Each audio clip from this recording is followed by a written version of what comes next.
I like to say good morning, good afternoon, and good evening because people around the globe are sitting and attending this webinar. So as per your time zones, it may be valid.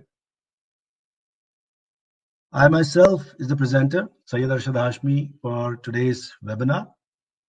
I'm the training manager at Bureau Veritas Certification North America, and I'm based in Houston office. Brief about myself.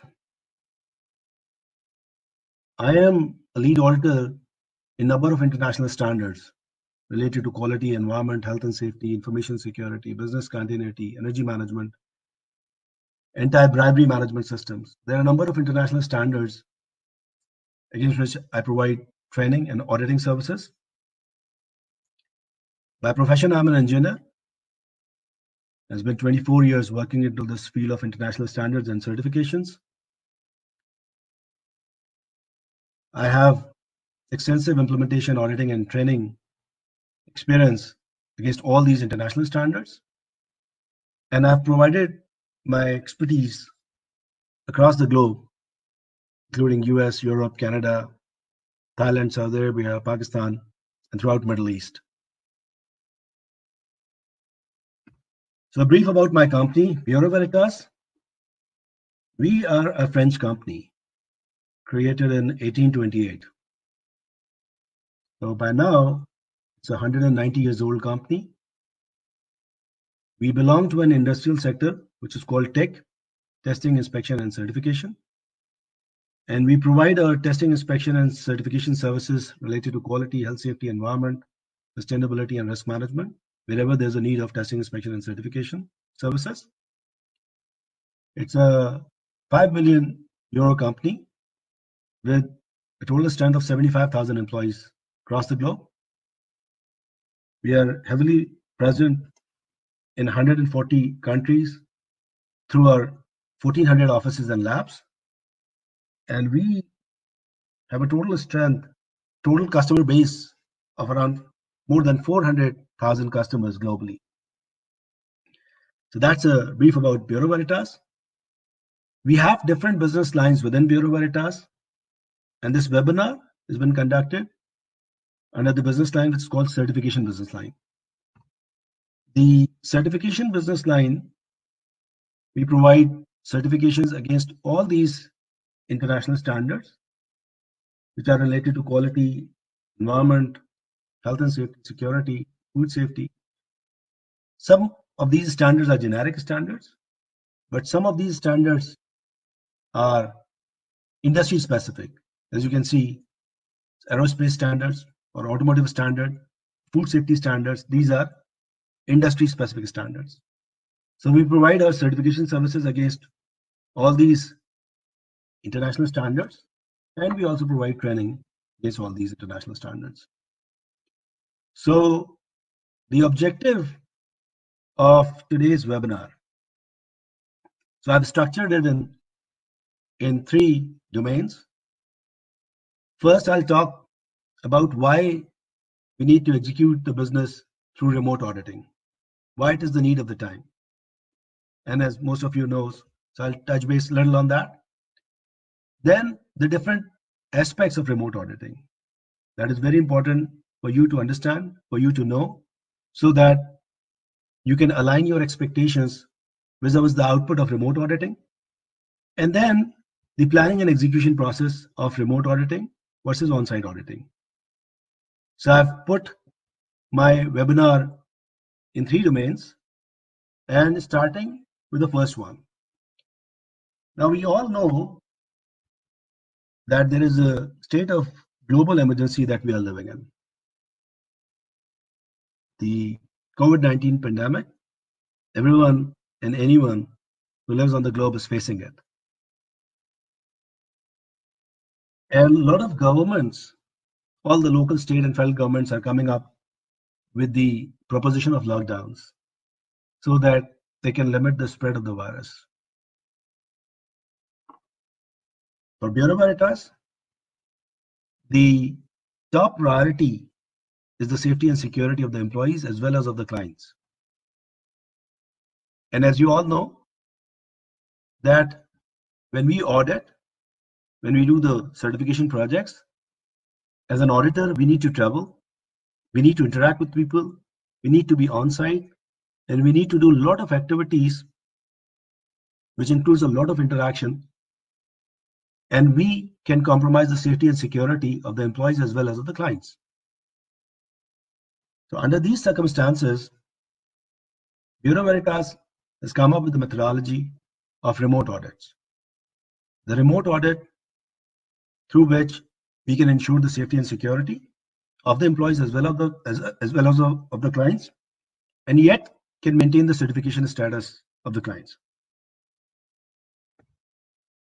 So remote auditing methodology is based on certain documents. One of them is ISO 17021, which is basically the main document, which is the requirements for the certification body when we perform our auditing and certification services. Then there is another document, which is IAF MD4. IAF stands for International Accreditation Forum. They have a document in which the usage of the information and communication technology is explained during the audit process. And the remote auditing is heavily based on the ICT. So I'll explain that further when I reach that slide. Another document is MD5, which is the determination of audit time for quality, environment, and occupational health and safety audits. And then the last document is my IAF ID12, which is principles on remote assessment. These are the four main documents based on which we have devised our methodology for remote auditing at Bureau Veritas. So the Bureau Veritas definition is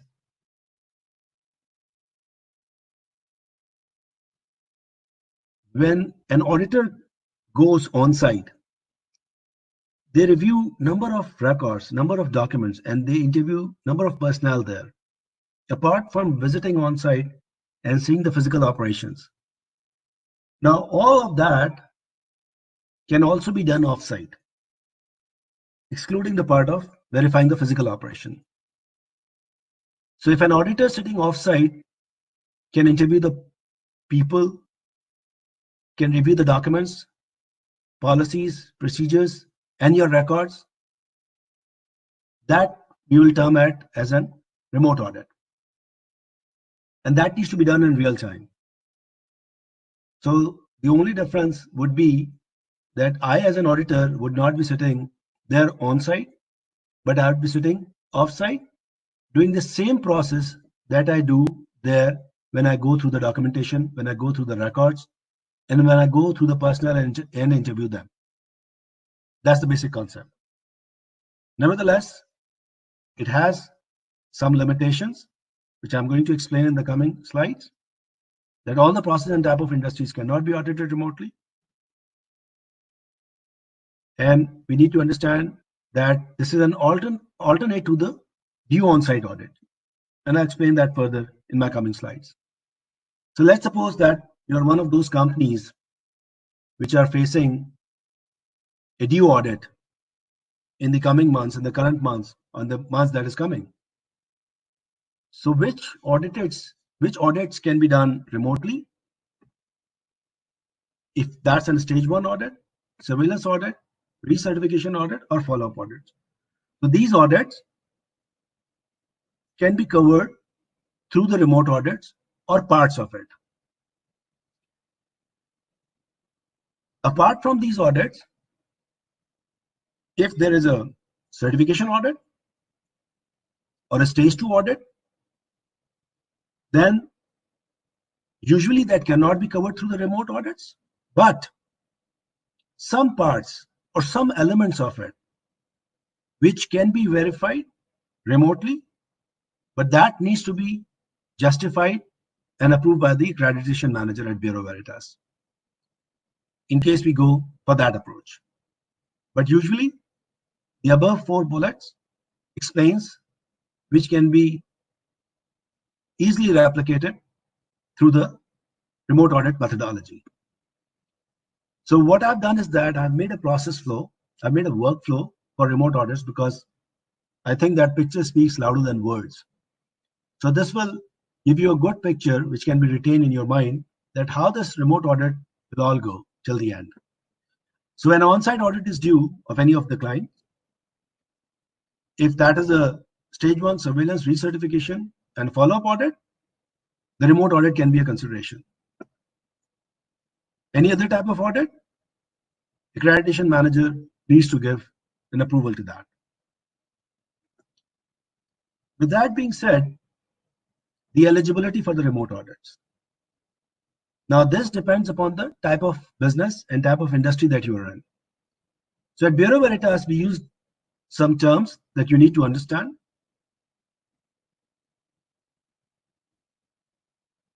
If you are a business which is providing its services online based on intranets or internet, irrespective of the physical location, for example, call centers, consulting services, IT services, software development, network support, financial institutions, insurance services, all these kind of services does not require a physical interaction and can be executed based on IT infrastructure.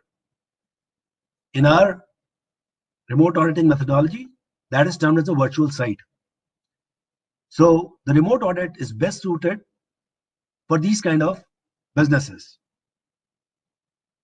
And for other kind of businesses, for example, the manufacturing environment, processing, warehousing, installation or repairs on physical products, they are termed as non-virtual sites. And remote audit may not be suitable for these kind of sites. Having said that, there are some elements of even non-virtual sites. For example, HR, sales, procurement, internal audits, management review. These are all those elements which may be considered to be audited remotely, but that all needs to be approved by the technical manager. So this is called the eligibility of a business. That's the initial evaluation that a technical manager needs to do before giving the approval for the remote audits. So getting back to my process flow, if the on-site audit is due, then the next step, the process starts with evaluating the eligibility of the business. And as I said, it is straight away true for the virtual site environment, and it may not or cannot be done for a non-virtual, where a physical operation needs to be audited by the auditor being on-site.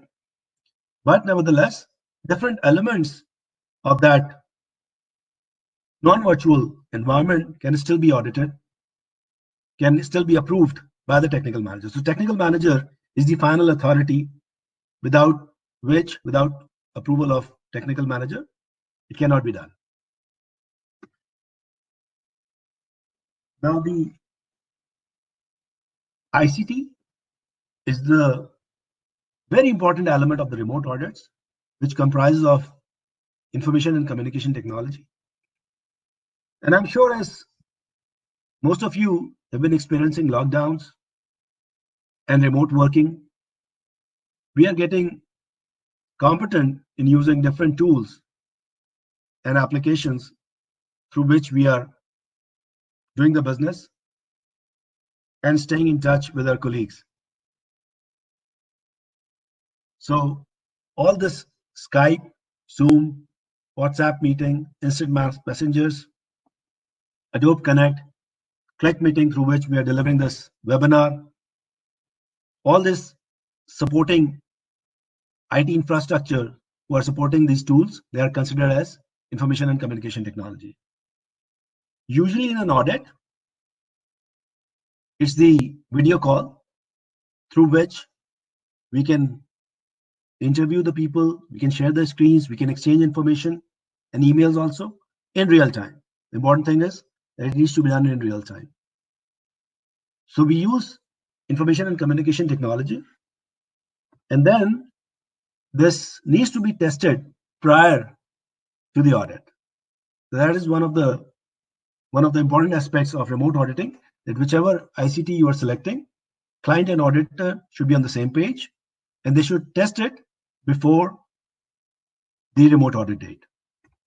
Another aspect is that an auditor should also evaluate the risk related to information security and data privacy. So in remote audit, since we are getting dependent on the information and communication technology, there could be chances of information breach, and we need to consider all those risks and evaluate that from that standpoint. Extent of the remote audit means, as I told you, that the remote audit is about an on-site audit. So a due on-site audit, we are trying to compensate or cover that through the remote auditing. So how much an on-site audit can be covered or replicated through the remote audit? That is one of the greatest considerations based on number of factors by the technical manager. So the technical manager is responsible to evaluate the eligibility of the business, and the second responsibility is to evaluate the extent of a due on-site audit that can be covered through the remote audit. And it depends upon a number of factors.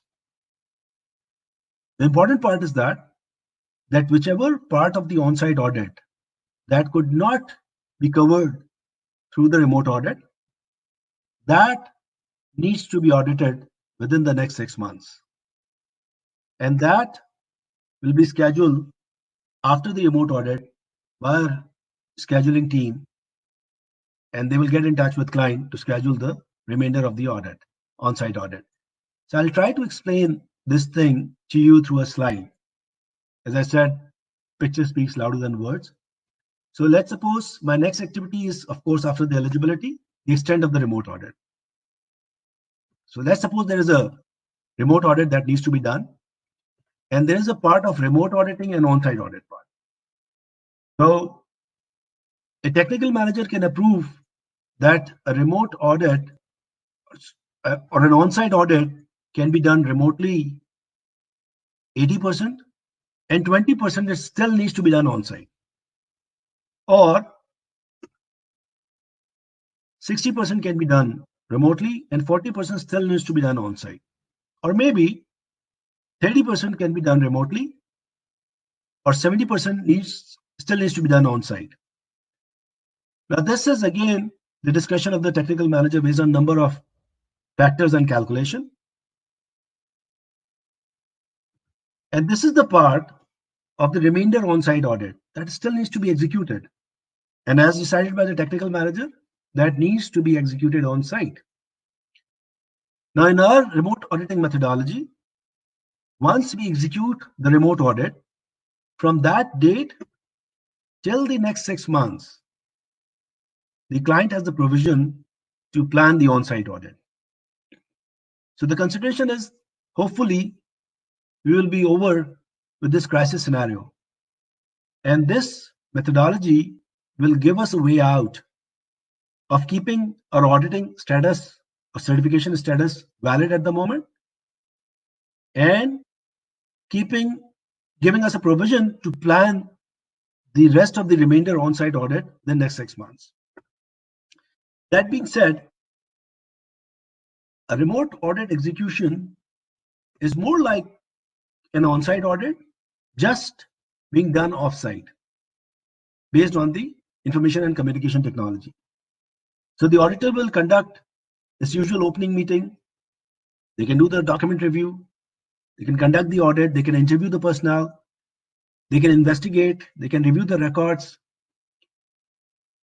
They can collect the information from you, and they can well prepare their audit conclusion based on all the interviews, reviewing the documents, reviewing the records, and reviewing the overall performance of the company.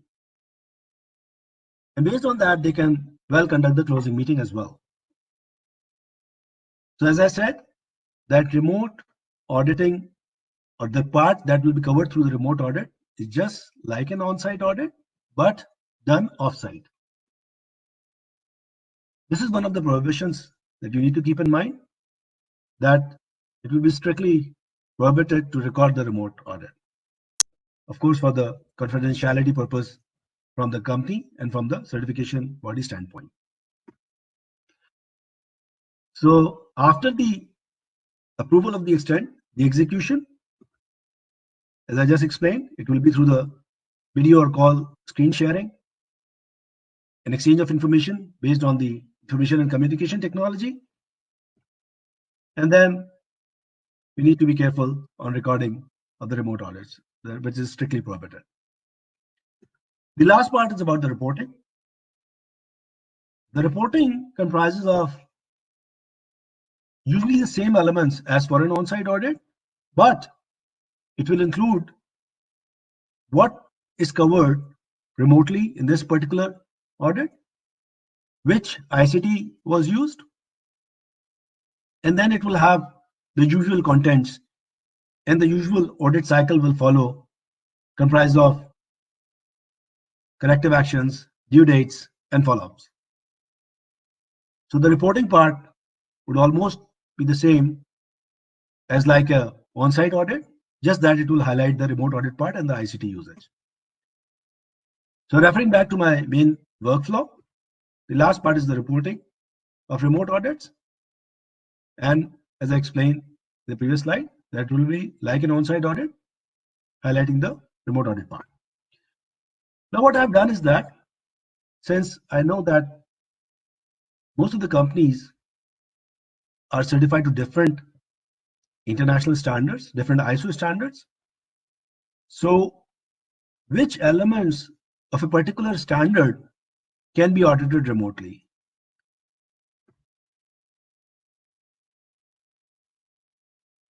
So when the auditor will be planning to come and do the remote audit, he or she will specify the process and documents that they are looking for to audit in a remote audit. Standard wise, if we take the example of 9001, as you can see, the major clauses, context of the organization, management commitment, risk-based thinking, these are all the clauses that can be well verified. Contract review, the customer requirements related to sales, procurement. 8.5 is about production and service provisions. Here it is written only for services, as I explained, that it may be true for the virtual sites only, because we cannot verify the physical environment. So you can see the difference here. It specifies that. Similarly, the management review, internal audits, corrective actions, all that is explained within these clauses can be audited remotely because they are majorly based on records and document and interviewing the personnel. The same methodology applies for ISO 14001. As you can see, the clauses are almost the same. L6 clause here will talk about the aspect impact analysis. So again, that's a documentary clause. We can verify the documentation part of it. We can verify the records of it, and we can interview the personnel. Similarly for 18001 and for 45001, which is my health and safety management systems. So the methodology is more or less the same. As you can see, the context of the organization, management reviews, the risk-based thinking or risk assessment here, hazard analysis and risk assessment, and then the internal audit, the management review, and as you can see, the corrective action and root cause analysis, which if we do on site, the way we verify is through the documents, through the records, and by interviewing the personnel. So 27,000, which is information security standard. As you can see, that all the clauses except the physical security, because 27,000 is true for the information security, is all based on the, mostly based on the information security or the IT infrastructure or the review of documentation and information. But the physical security measure needs to be verified on ground. Similarly, the other standards, and I do not need to get into the details of that, the methodology or the broad guidelines is more or less the same for all the standards. The part of the on-site audit, which has usually been audited by interviewing the personnel through documents, through records, that all can be well covered by our auditor sitting off-site. That is the basic theme behind this remote audits thing. So the final words for my remote auditing webinar is that Bureau Veritas' top priority is the safety and security of the clients, employees, and representatives. And at the same time, our top priority is to maintain the certification status and have the trust of our clients as well. So maintaining all of that, we are coming up with this remote auditing methodology. And if you have any questions, in addition to the Q&A that we are about to start, you can reach out to us through this email, which is BVCNA, Bureau Veritas Certification North America, new business at bureauveritas.com. So in case any of your question that even later on comes to your mind, you can write on that email and would be pleased to respond on that. With that, I'd like to open the Q&A session, and me and my co-presenter would answer all your. We are now going to open the floor to questions from our participants. Please type your questions into the chat box on your right.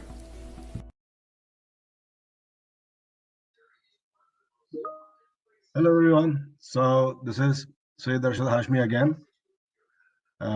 I hope you people can hear me. So I have seen there are a number of questions, and it's really would be impossible to cover all of them. So I will try to cover as many as I can, starting from a few of the questions which is related to the certification and recertification questions. So if the expiry, one of the question is, what if there needs to be a recertification and the certificate would expire before the 6 months after the remote audit? So that needs to be planned. That is the whole concept. That remote audit will cover a part of it, and then it will give you an allowance of next 6 months so that you can plan your recertification audit within that time. That is basically the plan out of this remote auditing methodology. One of the questions is, what if the pandemic continue longer than 6 months? Honestly, we cannot tell. We cannot tell anything. For now, we are hoping that it will all be over before the 6 months, and we are coming up with a methodology to continue the business through this thing. But we honestly cannot tell that what's going to happen in the next 6 months, and we need to decide it at that point, that how things are moving and how we are progressing and how we are coming to the normal circumstances, and then we need to plan it out. So I cannot be able to answer on this one at the moment. We need to decide it there. So somebody asked on slide 12, you mentioned technical manager. Can you expand a little on this person? So this technical manager is basically based at local Bureau Veritas offices. So those local Bureau Veritas office, every office has a technical manager who's the technical person who evaluates the project, who evaluates the eligibility for the remote audit, the extent of the remote audit, and he's the person who decides that how much a remote audit how much an on-site audit can be replicated through the remote audit. So this is a person located at Bureau Veritas, not at the client side. Then we are having a next question. Yeah, a lot of people are asking about this presentation to be available. Yes, the recording of it would be available on the YouTube, and you can refer it back whenever you like. So all of it would be available on the YouTube. So I believe now my co-presenter, Brian, are you? Can you hear me now? Yes, we can hear you, man. Go ahead. Perfect. Thank you very much. Sorry, ladies and gentlemen, I was having a few technical difficulties with my microphone. I would like to thank Arshad for the clear and concise description that he provided us. We know that this session is probably not going to cover all of your questions, but we'll try to get through a few of them and as many as possible. I'd like to address two questions at once I see that came through. One question asking why recording of remote audits is prohibited, and another question asking for evidence that the auditor is finding on site. Will the auditor take pictures to copy information during the audit? And then how will the client know that the photos were deleted? Both these questions are very similar, and the reason that Bureau Veritas has decided to make it a policy not to allow recordings or pictures during the audit is for precisely that reason. We want to make sure that your information and your data is secure.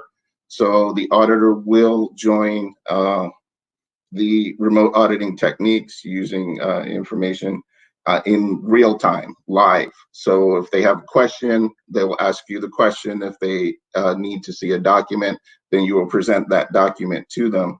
But we don't want the auditors to take away any information that may be sensitive to your organization and maintain that data security. There was a similar question that was raised about using for Bureau Veritas. How does Bureau Veritas ensure that data security while using Skype or Zoom for these remote audits? Similar to the previous question, the process that Bureau Veritas is using is we want to make sure that your data information is secure. So when you receive the notification of a remote audit from your auditor, the auditor should be liaising with you on your preferred method of doing that interface. Okay, so Bureau Veritas auditors are not going to say, we are going to use Skype for this remote auditing activity. They are going to ask you what your preferred methodology is, and whatever your company, your legal department, your IT department has sanctioned for that remote audit, that's the methodology that Bureau Veritas will use. We are very sensitive about using Zoom or using Skype and the information security because we don't manage those products. So those are specific products not managed by Bureau Veritas. So we are going to, as much as possible, join with your organization to use your preferred methodology for conducting these remote audits. There's another question that was raised that is there an interim audit report that is the result of this remote audit? And a similar question saying, do we need more time for remote audits compared to regular on-site audits? I want to make sure that everybody is clear that these remote auditing activities that Bureau Veritas is putting in place is your audit. Okay, so if you require 3 audit days for your normal audit, whatever audit it is in that cycle, that those 3 days are used for both the remote auditing activities as well as the on-site activities. So if we do 1 day of a remote audit, and we will need to then do 2 days as the on-site to make up the 3 days that was decided for your particular audit activity. There was another question related to certificate expiry. I know this is very sensitive for everyone. We don't know how long this pandemic is going to last, okay? So it may be over in a month, it may be over in 6 months, it may be up to a year. We all hope and pray that it doesn't last that long. But just know that the accreditation bodies, the certification bodies, the oversight bodies, everybody in the certification industry is very closely monitoring this. And as we get closer down the road, if we need to reevaluate the methodologies that we put in place currently in the March timeframe to address COVID-19, that those revisions will take place, but the certification bodies take direction from the accreditation bodies and the oversight bodies. So we're all working together to come up with an interim plan to deal with this. If this situation lasts much longer, then that will have to be reevaluated, and the communications will be sent out to all of the concerned clients. We're also receiving some additional questions about different standards. So, you know, TS 22163 or IATF 16949, which is the automotive standard, or aerospace, which is AS 9100. Those technical standards have additional oversight as opposed to just the accreditation bodies. So the oversight bodies will also provide additional guidance for those specific standards. So as long as you are listening to checking up on what the oversight bodies for those technical standards are putting out, then just feel rest assured that the certification bodies are following those up and incorporating those into our programs.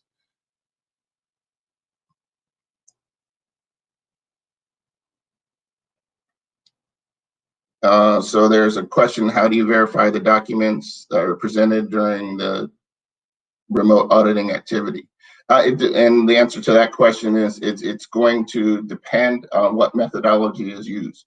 As we said, we are not limiting our remote audit activities to simply a Skype meeting. We are not mandating that the remote activity be a Skype meeting and review of documentation. I can't give a specific answer to that question because it's going to depend on the specific needs of your organization. If you're at a surveillance audit, we all know that surveillance audits don't cover every single one of the processes. So the audit plans may be adjusted accordingly to cover elements that can easily be audited during a remote assessment. If you're doing a recertification audit, then it will be adjusted there. Same with multi-site audits. So each particular case is going to be reviewed on a case-by-case basis. Bureau Veritas and all of the other certification bodies out there will develop the best plan for your specific needs and then communicate that back to you.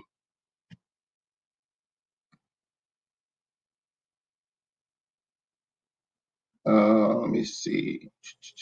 There's a really good question here about my company is due to undertake a 45,001 transition audit, but and how will that work with the remote auditing activities?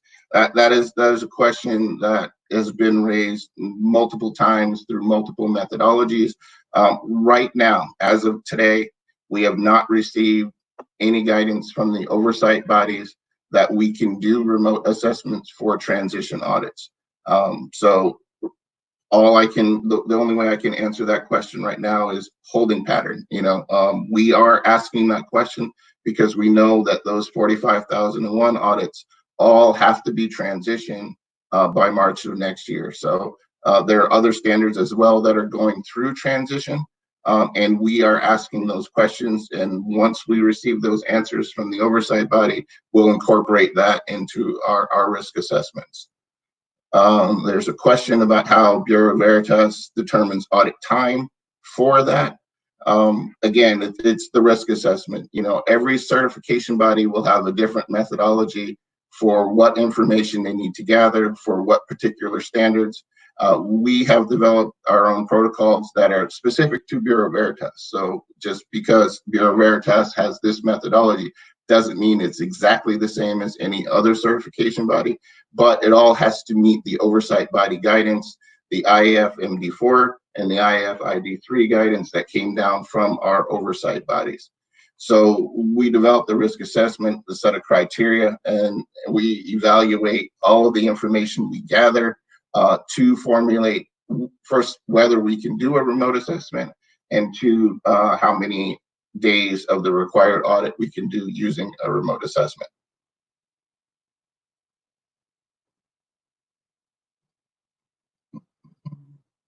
Looking at other questions, there's other questions about training sessions, which is not part of this seminar, so we'll try and answer that question offline. Good question. Are remote internal audits accepted by Bureau Veritas?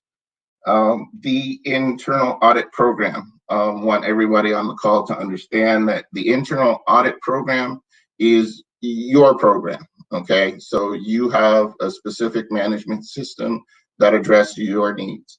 We understand from a third-party certification body that we're not allowed to go do audits on site because of COVID-19. We understand that you might be in that same situation where you would not be able to complete all of your internal audit program because of the travel restrictions or travel bans or close downs due to COVID-19. We at Bureau Veritas are urging you as the client and as the customer and as the owner of the management system to use your business continuity program, use your management of change program, use your management review program, whatever situation that you have developed or implementing to address all of these extraordinary circumstances. Use that program, do a risk assessment of not being able to do your internal audit on site, develop a plan and justification for why you decided to do whatever it is you decided to do, whether it's remote audits, delayed audits, or whatever, and have that ready for when the Bureau Veritas auditor goes on site. He's not going to say, you missed your audit schedule, here's a non-conformance. He's going to say, you missed your audit schedule, how did you manage that? Okay, so as long as you have the justification and the documentation that is in line with your internal procedures, your business continuity plan, your management of change process, what have you, then go ahead and follow that, develop a program, develop revised internal audit dates, and then deliver according to whatever program it is that you decide.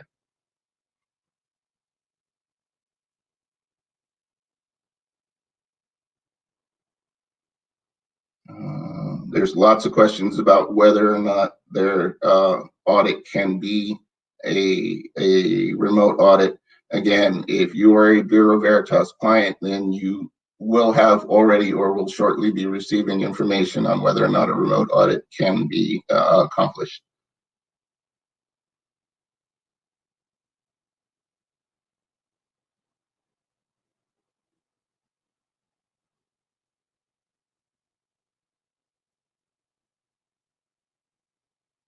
The question, what evidence can be verified related to COVID-19 during the remote audit? Again, that's going to depend on your specific needs. The Bureau Veritas auditor will go on site, and the initial question that he's going to have when he goes there is, how has COVID-19 affected your normal operations? Okay, so every Bureau Veritas client should be prepared to answer that question.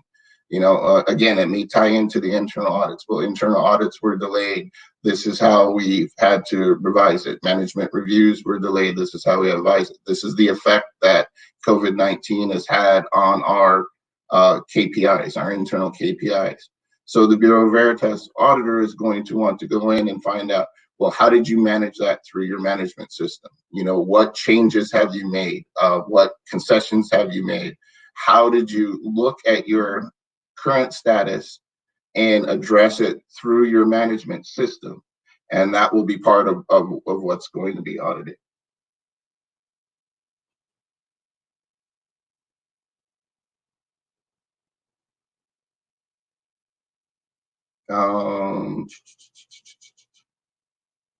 There's a question about remote audit eligibility with respect to contractors.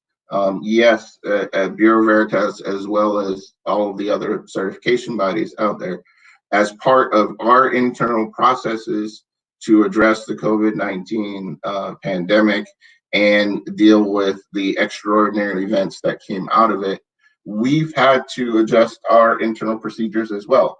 You know, we've had to look at our internal remote auditing process that addresses the IF MD4 requirements and say, do there need to be any changes? if we are now going to do a remote assessment, do we need to who do we need to retrain? How do we need to retrain them? What evidence of that training needs to take place? There are all kinds of things that are involved with that, because these certification bodies, as well as yourself, have to maintain a management system that covers this. So the same questions that we're asking ourselves, we expect you as our clients to ask yourselves those questions as well. What do we need to change? How do we need to manage that change? And how do we need to document the result of those changes?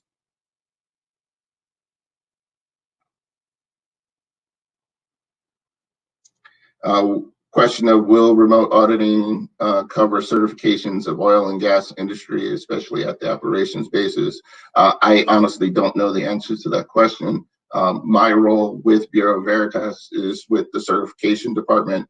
There are other aspects of Bureau Veritas that are doing the same thing that I'm doing, which is how do we communicate the effects and changes to our client base, and what do we need to do about this? So again, I really want to thank Arshad for performing this webinar, because the communication between our clients, our auditors, our internal staff, the oversight bodies, the accreditation bodies, and even all the way up to the IAF is extremely important. I would do, again, before I take the next question, want to reiterate that the documents that Arshad mentioned at the beginning, the IF ID3 for extraordinary circumstances, the IF MD4 for how to do, or what do you need to think about when you're doing a remote assessment using ICT methodology, are extremely important, and I strongly urge everyone who's got an interest in this, especially those who are thinking about doing internal audits remotely and don't really have a starting point, to look at those documents, and that will provide you with some guidance. Even though those documents are geared toward the certification bodies, they will provide you with specific guidance to on how you can develop a program on your internal side. I know we really want to answer a few more questions, and there are a few more out here, but I'm being told that we're about to hit our 1 hour mark. So I would like to end my portion of the question and answer here, and just reiterate to everyone that we'll try and get any question that we weren't able to cover during this session back to you. And if you do have an additional question, please remember that email address that Arshad provided at the end of his session, and just submit your question there, and we'll do our best to answer you. So with that, I'd like to turn it back over to our moderators.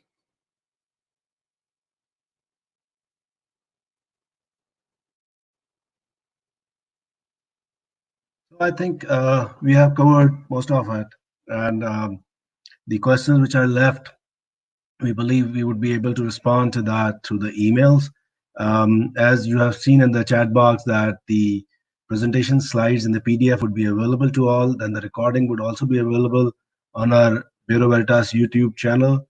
So I'd like to wish you all the very best under the circumstances that we are going through, and hope you would be able to do the business with continuity, and hope that this remote auditing methodology will work for all of us.